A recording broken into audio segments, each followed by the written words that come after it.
Good afternoon, everyone, and welcome back to our digital economy stream.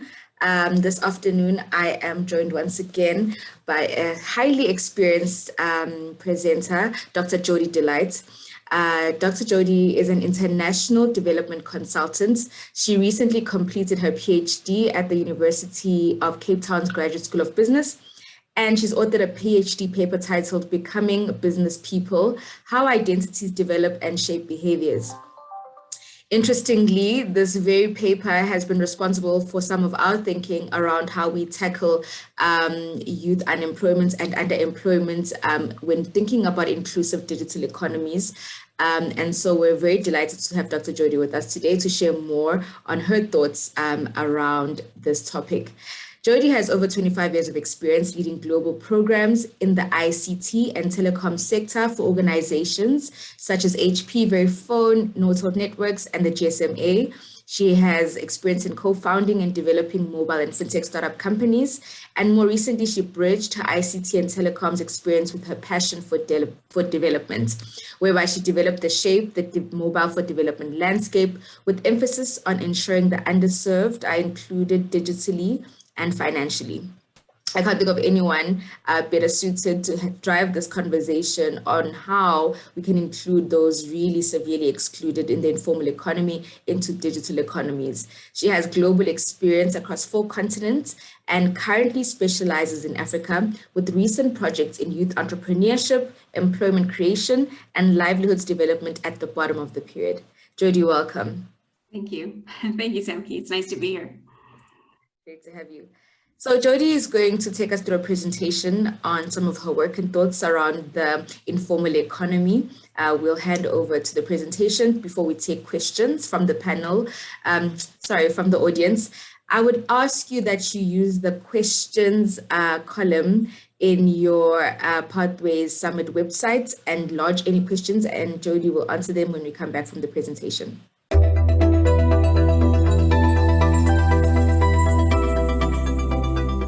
Dr. Jody Delichte. I'm an international development consultant. I work at the intersection of poverty reduction and resilience in digital technology for about the past 10 years or so. I've spent the past 5 years studying communities in northern Kenya, part of which was for my PhD, where I followed over 50 pastoralists over 3 years to look at how their perceptions and behaviors changed over time as they were learning basic financial and business concepts through a development program. So what I want to do in this short video presentation is provide you with a glimpse into the financial lives of what I would consider to be some of the more excluded and vulnerable populations. And I'll also provide you with some thoughts around what it actually means to financially and digitally include them. So first, let me start with a little bit of context. Marsabit County in northern Kenya borders Ethiopia. It's the 4th poorest county in Kenya. 83% of the population live in absolute poverty. The majority are uneducated. It's Kenya's most arid area. It's mostly lowland scrub desert, interspersed with several mountain ranges and hills. It's predominantly a pastoralist community. So livelihoods have traditionally depended on raising domestic animals like cattle, camels, goats, and sheep, which until more recently weren't really seen by pastoralists as an economic asset. Their livestock traditionally have served as a form of status, food when needed, and a sort of a form of insurance. So you can sell livestock when you have an emergency or you need to pay school fees, for example. But often we would see people all trying to sell livestock at the same time when school fees were due, so they wouldn't necessarily get the best prices. So there wasn't really that concept of forward planning or even saving. So cash that was received through livestock sales or even from government cash transfers was typically spent immediately. So there wasn't really value associated with cash, and there was no concept of savings. In fact, in most rural areas, this is the first generation to really engage in the cash economy.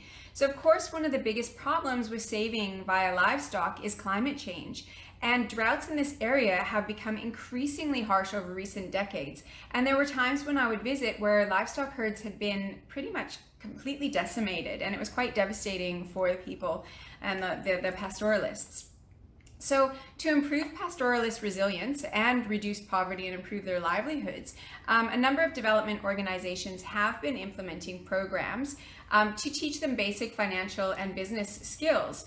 And for many, some of these concepts have been completely new for them. Now, many of these programs target women, and the program I studied was about 80% women. And women tend to be even more excluded because they tend to have not been educated. Traditionally, they've been married off very young, and they have a lot of household responsibilities. And very few of them have exposure beyond their village or sort of the small market towns that are nearby. So let's take a look at now some of the steps to financial inclusion that are related to programs like the one that I studied. So for some people, it really started with education about money. So what do different bills mean? How do you count money? You know, as one woman I worked with explained, before I had no clue about money. My husband used to play me. He would give me 20 bob or 20 shillings and tell me it's 100. I was very innocent, but now I know everything. I'm not in the darkness that I was before. I feel very good and happy now. So this woman really had to start with learning the basics about cash. In the program I studied, as with many others in the area, pastoralists were put into savings groups of up to 30 people. Some men did participate in the groups, but most were predominantly women. And in the groups, they learned how to save money as a group and loan money to each other and repay with interest. So for many, saving money was a new concept. Some were tentative to join the groups at first. They worried they might miss a contribution and be looked badly upon by others. And some groups did have problems with people taking loans and not repaying, or in some cases even stealing the money. But overall, we saw that the groups worked really well and helped to increase savings and access to capital in times of need. So as one woman explained, you know, I'm a different person now because before I was just idle doing nothing. But now, since being part of the group doing contributions, it has really helped. In case you have problems, you just borrow a loan from the group. It makes you to be proud, especially savings. So this helped people then also think about individual savings, and people saved as individuals in their homes. But some people would save money in the roof of their stick huts, and because they cook inside with charcoal, there were incidents where the huts would burn down and people would lose their savings, unfortunately. Another problem was that sometimes something would come up, or maybe their children wanted something, and they would then spend the savings, perhaps on something that wasn't necessarily an emergency or a necessity. So the program did teach them to cut a hole in a tin and put the money inside and save it in there, because then it was less easily accessed. The program did then introduce them to bank accounts as a more secure way of saving. And some people, when I talked to them in the earlier stages of the program, they didn't really know what a bank was. Some people said, well, I think it's that house that I saw in town one time, or they just had no concept of banks. Whereas there were some that did perhaps have exposure to banks or had heard about banks through other people. So for some, it was a new concept. And they were also introduced to bank loans to be able to borrow larger amounts than in the saving groups. And the program worked with a bank to develop a product for the segment. And because it was a new segment for them, they had to provide a guarantee, a loan guarantee for the loans. So based on specific readiness criteria, individuals within a group could then take a loan. But one of the problems was that some of the criteria required records to be kept with respect to the activity of the savings group, which was a problem because of illiteracy. People in the group were predominantly illiterate. So the program community-based facilitators had to then attend every group meeting to keep records on behalf of the group to enable them to be able to take these loans. And there were also other challenges like getting loan money out to remote communities, collecting payments. There are issues with banditry in the area. There was feedback from loan recipients that they struggled because the repayments started too quickly after they received the loan. And some of them, their business was buying livestock and then taking time to grow them or make them fatter. So they needed more time before the loan repayment started. And then there were people who were absolutely terrified of taking a loan. They believed that if they missed a payment at all, then everything they owned would be confiscated. Their hut, their cooking utensils, some were even afraid their children were going to be taken away. So they preferred to take loans from the savings group because they felt that they could always tell the people in the group, if they had a problem and perhaps needed to delay on a payment. So overall, we're talking about a population that's really nascent with respect to economic and financial inclusion. They have low literacy and numeracy skills. They're technically illiterate. So, where do you even start when it comes to thinking about digital financial inclusion? And there was actually a group that looked at this as a matter of urgency early on during COVID-19. The group included Arafu, the BOMA Project, Busara, IDEO.org, My Oro Village, and the David Weekley Foundation, and they wrote a paper and held a webinar on the topic, which I will provide a link for later. They saw that digital financial services were becoming even more crucial due to social distancing norms and because people were being told not to handle cash so they wouldn't spread the virus. Different market actors were taking different measures to facilitate the digital economy in light of COVID-19, but it wasn't helping people in these underserved rural communities who face systemic barriers to participating in the digital economy. So I'm going to talk now about some of the barriers that this group highlighted in addition to some of my own experiences. So I've already talked about the low literacy and numeracy skills of this segment and the low technical literacy. This renders existing digital financial services inaccessible for most of these people. They can't read a text message. They often can't read or write multi-digit numbers. There was one woman I got to know who told me how she wished she could learn how to input a string of numbers from a scratch card into her phone to top up her airtime. She had to get the agent to help her, and she was convinced she wasn't getting the amount of airtime she paid for. Now, that was either because she actually wasn't, or she didn't really understand how airtime deductions work. We never actually got to the bottom of it. But anyway, similarly, it's difficult for them to write a cash amount in the input field of a mobile money app without help. So when they do need to go and get help, it increases their vulnerability to loss of personal financial information. Now, one way to solve the problem is, of course, literacy and numeracy training. And another way is to develop products and services that can be accessed with voice and pictures. And you can also provide training on digital financial services with voice and pictorially as well. Now, of course, with voice, you have to consider local languages. The people I worked with in northern Kenya spoke Samburu and Ridili. They didn't speak the national language of Swahili. Another barrier to consider is availability of agents and agent liquidity. I recall when I worked with the GSMA's mobile money team, these were frequently highlighted as key challenges, and it's even more so in rural communities. If people struggle to find an agent or can't access cash when they expect to, it's difficult to establish the trust required for them to adopt and maintain use of digital financial services. I often saw long lines at cash in and cash out points when government cash transfers were received. So it's important to consider these types of timings with respect to liquidity flows. Then you have other key factors like existing mindsets and behaviors, as well as what's convenient and affordable. People here typically trust what they see. The number of livestock they have, the number of goods in their hut, the cash in their tin, and other people being able to see those things has also given them status. So it takes time to change mindsets and behaviors and develop trust for things that you can't physically see in the same way. And also, the informal mechanisms are still more convenient and fast and easy to use. And they don't have associated costs, although they do have more potential for loss, livestock death, money burning in huts, being eaten by mice, or being stolen, for example. So digital financial services need to be made convenient, quick, easy to use, and affordable for this segment of the population. Services can also be introduced through systems that people are already using, like savings groups, existing kiosks, and things like that. And there are various initiatives to digitize savings groups, but at the time I didn't see a lot of this in northern Kenya because of some of the other barriers I discussed. But there were a small number of women I did meet who had learned how to use M-Pesa, and they could potentially help teach others in their groups, for example. Now, all of this, of course, assumes the right infrastructure exists to be able to offer digital financial services. Now, for many years when I went, there wasn't even a cell tower in the town with the largest livestock market that attracted the buyers from Nairobi. Now, thankfully there is now, but there are still a lot of areas that lack infrastructure to enable digital financial services.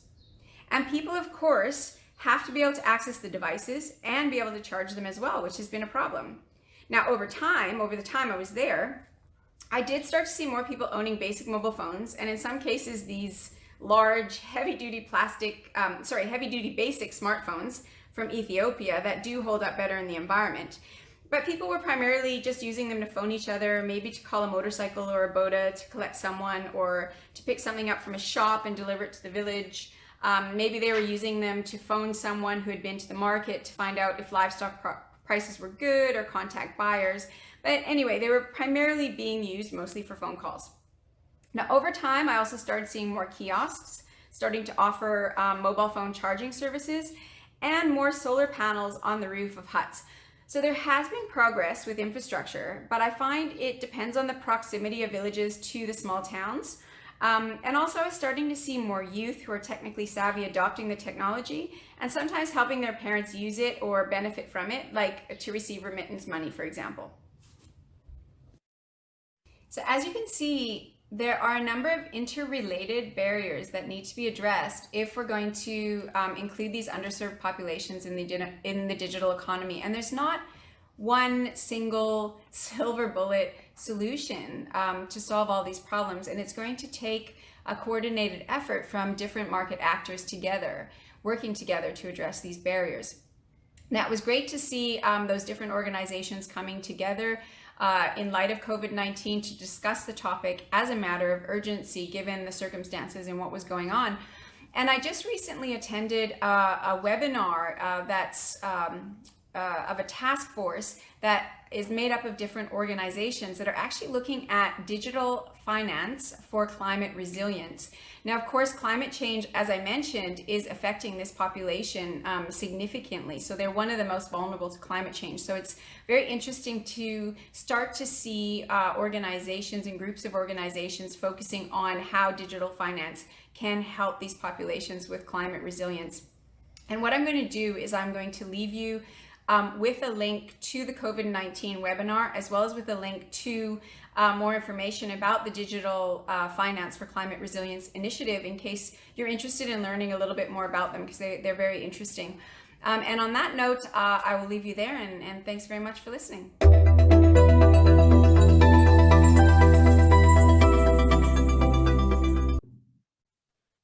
Well, thank you, Jody. That was indeed incredibly, I find it fascinating to listen to these stories, especially as I have a social science background. So just learning and understanding how different communities are evolving is so interesting to me. You mentioned that the group that you work with is first generation to exchange with cash. So there's a big need for education around cash. I am wondering whether this leap towards digital financial services is premature, or do you think it's quite urgent that they catch up with the rest of the world? Is there another intermediate state that we need to explore that is a bridge between where they are and towards full digitalization? Thanks, Samke. And yeah, I mean, they are one of the first generations to really be involved in the cash economy, but that is becoming more imperative in today's world. So over the time that I was there, I did see everyone was kind of using cash. They were able to count cash, and that was due to some of the different programs that were involved. But also there's a new road that's built from Ethiopia, a paved road from Ethiopia to Nairobi, right? There's new livestock markets that have been built, and people are coming from Nairobi and other kind of larger locations. So there's a lot more exposure and interaction. So they, I would say, predominantly have at least learned to count cash for the most part. It could be that some of the further out villages that are much further from the town, the more remote villages, perhaps still have not caught up in that respect. But the numeracy is a real issue, and just because someone can count cash, it doesn't mean that they can write a number or read a number. And my rural village did a study. I can't recall now which country it was in, but they had someone count a large amount of cash, and that person was able to count out the cash. But when they had to read the number off a list of numbers that looked similar but were slightly different in different ways, they couldn't, most of them couldn't do that, or wouldn't even try to do that. They thought it was impossible, right? So just because you can count cash, it doesn't mean that you can read and that you can write, but it doesn't mean that they should be excluded from these services. So organizations like My Oral Village are creating applications specifically for illiterate and enumerate populations. And that can be things like oral savings books, or different things with icons or images or pictorial things, or oral things and things like that, so that they can start to interact. Because you can't just wait and give just a bunch of literacy and numeracy training and then wait and then add these things. So it's really about designing services that are usable and are intuitive and usable for these populations, so that they don't get left further behind. Yeah, I think when you say that it's about building services that are intuitive to them, that are accessible to them, it brings me to also some thoughts that I've had, is that more often than not, the services that we see being made available to this particularly excluded group are like savings types of products. I suppose that may be because of the lower risk attached to savings products in comparison to maybe credits. I'm not sure, you could answer that, but I want to link that to also the question posed then by one of the audience members, how we can commercialize the success of savings groups. That's a very interesting question. I'm not sure. I suppose we'd have to think about that. But do you have any thoughts around that, or have you seen anything documented around commercializing savings groups? Do you mean commercializing? I suppose it's an audience question, but do you mean commercializing in terms of then access to like loan products and things like that? I wonder. Yeah. Okay. I'm assuming that's what the question is. Yeah, go ahead. Okay, I mean, the savings groups that I worked with were used as a platform for training about business and things like that. So there was that aspect of kind of them being able to kind of engage in commercial activities. But then the savings groups, through the savings groups, they learned how to loan. So many of these, the people that I worked with didn't have any concept of savings or loans before they were trained on these things through experience with the savings group. So they might have loaned someone, you know, a camel back in the day, but that camel can be repaid back, you know, at any time, or maybe when it has a baby or something like that. But when you're looking at money, right? And that when you take a loan, you have repayment deadlines. You have to pay back every month, and there's interest associated with that. And these were new concepts for a lot of them that they learned through the savings group. And then through learning that how to make those repayments, through learning about interest, they could then go on, and many of them did go on, to take loans through a formal financial institution. Okay, well, it's good that there is like a connection between this level of literacy to then eventually going and being able to interact more formally with financial services. I was interested when you were speaking, you mentioned that a lot of the people that showed up were women for these trainings. And so is that like a common thread? And I know I've read literature on how women are just more easily accessible for this type of training, or more eager. Why is that? Well, in this context, there's probably a number of reasons, but a lot of these programs do end up targeting women. The one that I studied didn't, but it was still about 80% women.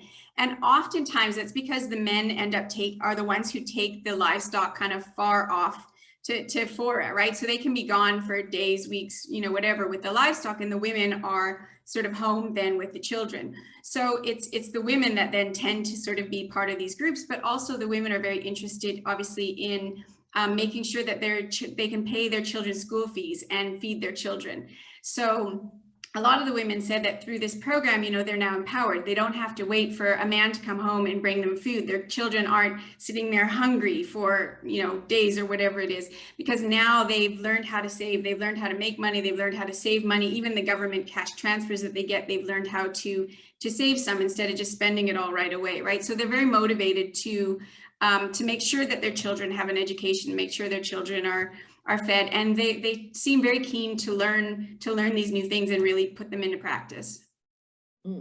Okay, well, it looks like we've run out of time, which always Already? happens in conversations. I know when conversations are this exciting. There's one question that the panelists have put in that I think is really critically important, and it's going to, as we close off, Jody, I'm just going to do a quick wrap up. It's talking about how the cultural change that comes with digital financial literacy, which I think is such an important component of the services that we're providing. And I just want to shamelessly plug our Gender Equality Change Makers program that's really looking at these various gender dynamics that we can incorporate into the financial services we provide, hoping that others can still join the conversation Jody is continuing to have on her LinkedIn, etc. I want to thank you, Jody, for being with us. And I want to thank the audience as well for participating. And hopefully we'll continue this conversation in the next summit. Great. Thanks, Samke. Thanks, everyone.